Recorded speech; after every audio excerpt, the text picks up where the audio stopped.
Hello friends, welcome back to my channel creation of Mamun channel থেকে আপনাদেরকে জানাই অনেক স্বাগত আর অনেক অনেক ভালোবাসা জানিয়ে নতুন একটি ব্লগ ভিডিও শুরু করতে যাচ্ছি।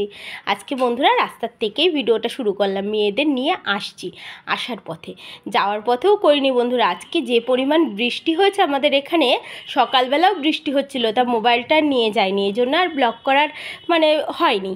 তাই আসার সময় আমার বড় মেয়েকে বলছি, বাবু একটুখানি ভিডিও কর, কারণ বন্ধুদেরকে তো বললামই না, দেখালামই না যে আমি স্কুলে আসলাম আবার যাচ্ছি।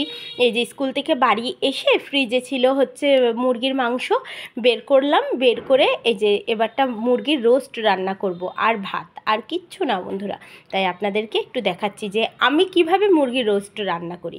এই যে এই মাংসটা একটু বড় বড়, আর ওর ভেতরে বন্ধুরা আমি লবণ দিয়ে দিলাম আগে থেকে, আর লেবু দিয়ে দিলাম। আর লেবু দিলে কি হবে জানেন বন্ধুরা, মুরগির যে একটা আষ্টে গন্ধ আছে, সে আষ্টে গন্ধটা থাকবে না। আর যেহেতু হাজব্যান্ড বাড়িতে নেই, আমার হাজব্যান্ড আবার এই পোলট্রির মুরগিটা খায় না, আমরা খাই, কিন্তু উনি খায় না বলে আমাদের আনাও হয় না। তার জন্য ভাবছি কি, আবার যদি গন্ধ বেরোয় তাহলে তো আমরা খেতে পারবো না, এই জন্য একটু লেবু আগের থেকে মাখিয়ে নিলাম, তাহলে মুরগির মাংসটা একটু শক্তও হবে হালকা, আর হচ্ছে আপনার গন্ধটাও বেরোবে না। আর এই যে বন্ধুরা 100 গ্রাম টক দই নিয়ে এসেছিলাম, আমার এখানে পিস আছে সম্ভবত ছটা পিস আছে মুরগির, বড় বড় করেই করেছি, যেহেতু রাত্রিবেলায় বিয়েবাড়ি তো এই জন্য দুপুরবেলা শুধু মেয়েদেরকে এই 6 পিস মাংসই বের করেছি, করে এই যে মাখিয়ে দিলাম। আর খুব সিম্পল তো রান্নাটা, ভাবলাম এইটা আর ভাতটাই করে নিই, আর কিছু করব না। এই যে বন্ধুরা এবারটা লবণ, লেবু আর হচ্ছে আপনার টক দই দিয়ে মাখিয়ে নিয়েছি। আর এই যে সর্ষের তেল দিচ্ছি বন্ধুরা, রিফাইন তেলও দেওয়া যায়, কিন্তু হচ্ছে রিফাইন তেল আমি আর দিইনি বন্ধুরা, অল্প করে সর্ষের তেল দিয়ে দিয়েছি। ঠিক আছে, এই যে মাখিয়ে নিচ্ছি। মাখিয়ে নিয়ে আপনার 2 ঘন্টা আমি রেস্টে রেখে দেবো। ঠিক আছে, 2 ঘন্টা পর রান্না করতে আসবো, আর 2 ঘন্টার মধ্যে আমি কি কি কাজ করলাম আপনাদেরকে সেটাও দেখিয়ে দেবো। তারপর বন্ধুরা এই মশলাটা দিয়ে দিচ্ছি। এতে আছে হচ্ছে পেঁয়াজ, রসুন, আদা, জিরে, কাজু বাদাম, ঠিক আছে, আর কাঁচা লঙ্কা একসাথে বেটে নিয়েছি, নিয়ে এই যে মাখিয়ে দিচ্ছি। আর বন্ধুরা আমি এতে কিন্তু শুকনো লঙ্কা ইউজ করিনি, আমি হচ্ছে কাঁচা লঙ্কা দিয়েই রোস্টটা করব। আর আমার মনে হয় কি, এতে শুকনো ঝাল দিলে শুকনো ঝাল বেটে কিংবা শুকনো ঝালের গুঁড়ো দিলে ওই লাল লাল হয়ে গেলে রোস্টটা ঠিক আমার দেখতে ভালো লাগে না। ওই যে 2 ঘন্টা রেখে দিয়েছিলাম বন্ধুরা, তারপরে এই যে ভ্রেস্তা করে নিচ্ছি, তেলের মধ্যে দিয়েছি বন্ধুরা একটুখানি হচ্ছে চিনি, যেহেতু হচ্ছে এই পেঁয়াজটা মচমচি করে ভাজতে হবে, ভ্রেস্তা বুঝতে পেরেছেন তো, ওরকম করে এই যে ভেজে নিচ্ছে। আর এক পাশে কিন্তু ভাত হচ্ছে বন্ধুরা, আর কিচ্ছু করিনি। আর এই কয়দিন হাজব্যান্ড বাড়ি নেই বলে খুব ফাঁকি দিয়েছি কিন্তু আমি রান্নায়, কারণ আমার মেয়েরা খুবই ভালো, আমি তো আগেও বলেছি যে ওদের আমি যেটাই করে দিই ওরা খুব তৃপ্তি ভরে খায়।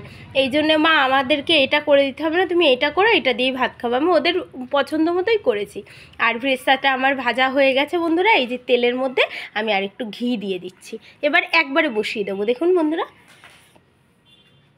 এবার দেবো হচ্ছে গোটা গরম মশলা ফোড়ন, আপনারা চাইলে তেজপাতাও দিতে পারেন, আমি তেজপাতাটা ছিল না তো আমার ঘরে, এর জন্য আমি আর দিইনি। ঠিক আছে, এই যে বন্ধুরা এই দেখুন আমি নাড়িয়ে নিচ্ছি। এইবারটা ওই আর একটুখানি মশলা রেখে দিয়েছিলাম। ঠিক আছে বন্ধুরা, ওই যে ভাত হচ্ছে, আর মশলা না যে একটুখানি মাংসতে মাখানোর পরে যেটুকু বেঁচেছিল বন্ধুরা, ওইটুকু এখন আমি ওই তেলের পরে দিয়ে নেবো, নিয়ে এবার ভালো করে কষিয়ে নেব। দেখুন বন্ধুরা, কষানোর পরে কত সুন্দর রং আসবে, আপনারা দেখতে পারবেন। এতে না শুকনো ঝাল দেওয়ারও প্রয়োজন নেই কোনো, আমি মনে করি। দেখুন কত সুন্দর কালার এসছে। আর আমার কাছে এই রোস্টে কিংবা হচ্ছে আপনার বিরিয়ানিতে আমার শুকনো ঝাল মোটেই একদমই পছন্দ না। অন্য কিছু ঝোল রান্না করলাম সেটাতে আলাদা বিষয়, যে লাল লাল হবে সেটা ভালো লাগে। দেখুন তো আমি শুকনো ঝাল দিইনি, তবুও কত সুন্দর কালার এসছে। আর বন্ধুরা নিজের গুণ নিজে গাইতে নেই, আমার হাতে কিন্তু তরকারির কালার খুব সুন্দর আসে, আমি দেখেছি বন্ধুরা প্রথম থেকেই।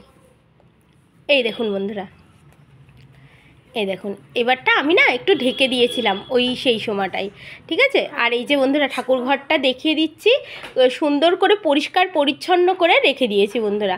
বাসন টাসন মেজে এই যে সন্ধ্যাবেলা পুজো করব, লক্ষ্মী পুজো করব, এই জন্য সমস্ত কিছু গুছিয়ে নিয়েছি, ঠিক আছে। আর এই যে এই আমার একটা জামা দেখতে পাচ্ছেন মাটিতে পাতা, ওইটা না আমার পা মুছি বারে বারে, এই যখন রান্না করি আমি পেতে নিই, কেন কি আমার না পার ভিতরে কেমন লাগে জল পড়লে, এই জন্য। এই যে ভ্রেস্তাটা গুছিয়ে রেখেছি, ভাতটা হচ্ছে, আর এই যে রোস্টটা না ঢেকে দিয়েছিলাম, বললাম না যে ঢেকে দিয়েছিলাম বন্ধুরা, ওটা আমি দেখাতে পারিনি, আমার একটু ফোন এসেছিলো, কথা বলছিলাম, এই জন্য।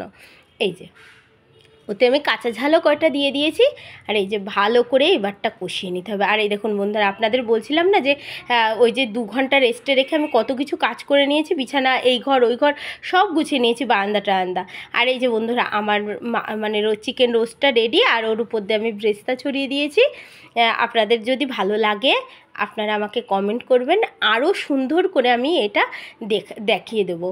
এই যে আমার ছোটো মেয়েকেও ভাত দিয়ে দিয়েছি, আর বড়ো মেয়েকেও ভাত দিয়ে দিয়েছি। তারপরে একটুখানি রেস্ট নিয়ে সন্ধ্যা হয়ে যাওয়ার পরে আমি চলে এসেছি ঠাকুর ঘরে বন্ধুরা, সন্ধে দেব আর পুজোটাও করে নেব, যেহেতু আজকে লক্ষ্মীবার। আর আমি প্রত্যেক বৃহস্পতিবারে আমি সকালবেলা খুব একটা ঘট পাতি না, যেদিন ধরুন বিকেলে কোনো কাজ থাকে সেদিন আর বিকেলে পাঁচালিটা পড়া হয় না, কিন্তু আমি কিন্তু সব সময় চেষ্টা করি যে প্রত্যেক বৃহস্পতিবারে আমি পাঁচালি পরবো, ঘট পাতবো। আর আমার হাজব্যান্ড নিজে বলেছে যে আমার শ্বশুরবাড়িতে প্রত্যেক বৃহস্পতিবারে সন্ধ্যাবেলাতেই কিন্তু আমাদের ঘরটা পাতা হতো, এই জন্য আমি প্রত্যেক বৃহস্পতিবারে চেষ্টা করি সন্ধ্যাবেলায় ঘরটা পাতা, ঠিক আছে বন্ধুরা।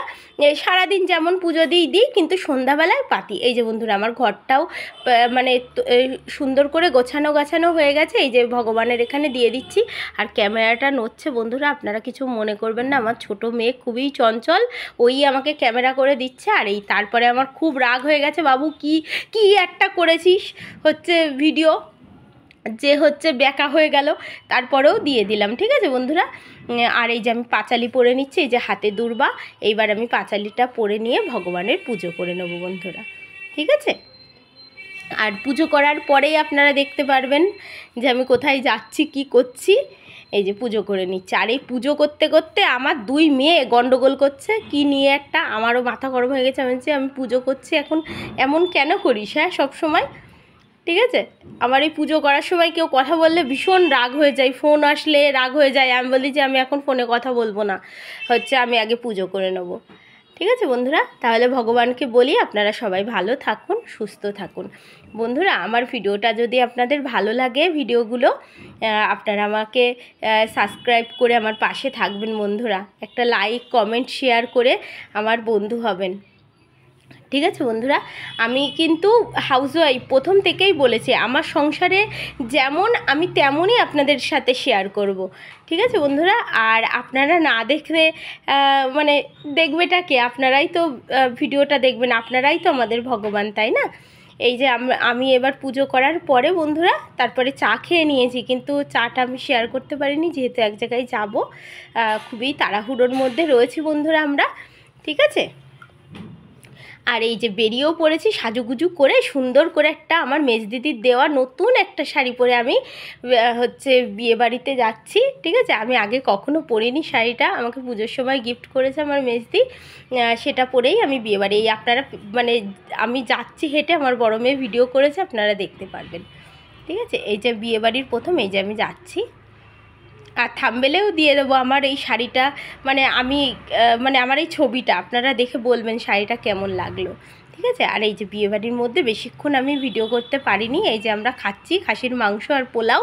তাহলে বন্ধুরা আজকের মতো এই পর্যন্তই, আবার দেখা হচ্ছে নতুন একটি ভিডিওর সাথে। ততক্ষণ আপনারা ভালো থাকবেন, সুস্থ থাকবেন আর আনন্দে থাকবেন। আর আমার ভিডিওটা দেখার জন্য আপনাদের সবাইকে অসংখ্য ধন্যবাদ জানাই।